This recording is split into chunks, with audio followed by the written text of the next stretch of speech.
20,000 metru kwadru ta' art li bħalissa huma parti mill-faċilità tal-Waste Fertilizer se jinbidlu fi spazju miftuħ għal familji.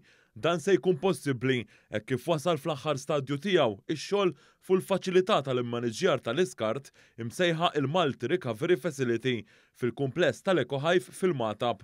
Wara investiment ta' 4 miljun euro, din il-faċilità issa se tkun tista' tipproċessa mal-40,000 tunnellata ta' skart riċiklabbli. Dan se jfisser li mis-sena d-dieħla l-iskart riċiklabbli mhux se jibqa' jiġi pproċessat fil-faċilità tal-Waste Fertilizer.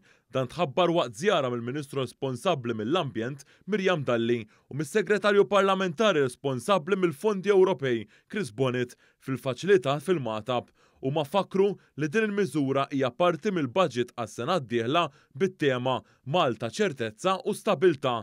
Il-kap eżekuttiv tal-Waste Richard Bilocca spjega li din il-faċilità se tkun qed tissepara tipi differenti ta' metall, kartun u plastik permezz ta' makkinarju apposta li se jkun hemm u jażel dawn il-materjali b'mod awtomatiku. Din il-faċilità se żżid l-effiċjenza tal-ipproċessar ta' dawn il-materjali minn 30% għal 70% għax dawn il-materjali mhux se jibqgħu jiġu separati manwalment. B'dan l-investiment se nkunu din intejbu l-performance ambjentali tagħna, l-effiċjenza tal-Waste, is-saħħa u s-sigurtà u l-kumdità tal-ħaddiema, imma aktar minn hekk biex inkunu nistgħu nieħdu l-aqwa valur possibbli ta' dan l-investiment hemm bżonn sehem in-nies, hemm bżonn l-irwol importanti tan-nies fejn tidħol is-separazzjoni tal-iskart u liema separazzjoni għandha ssir b'mod tajjeb ħalli bekk inkunu nistgħu nieħdu l-aqwa valur minn dawn il-flus li din jiġu investiti.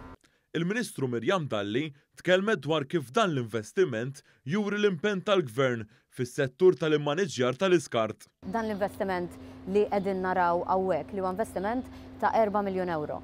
Ser ikun qed iwassal biex verament jirnexxielna nirriċiklaw b'mod effettiv.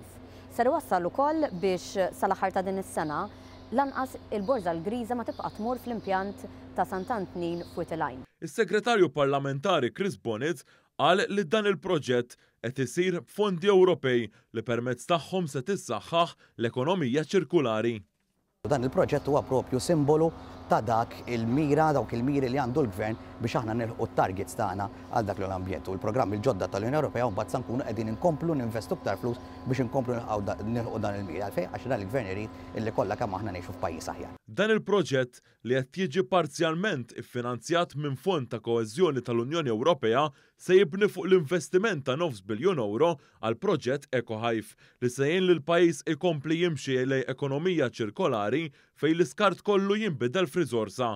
Apparti minn hekk is-sena d-dieħla il-Waste se tiżviluppa Organic Processing Plant b'investiment ta' 50 miljun euro. Anke din hija miżura tal-budget għas-sena d-dieħla.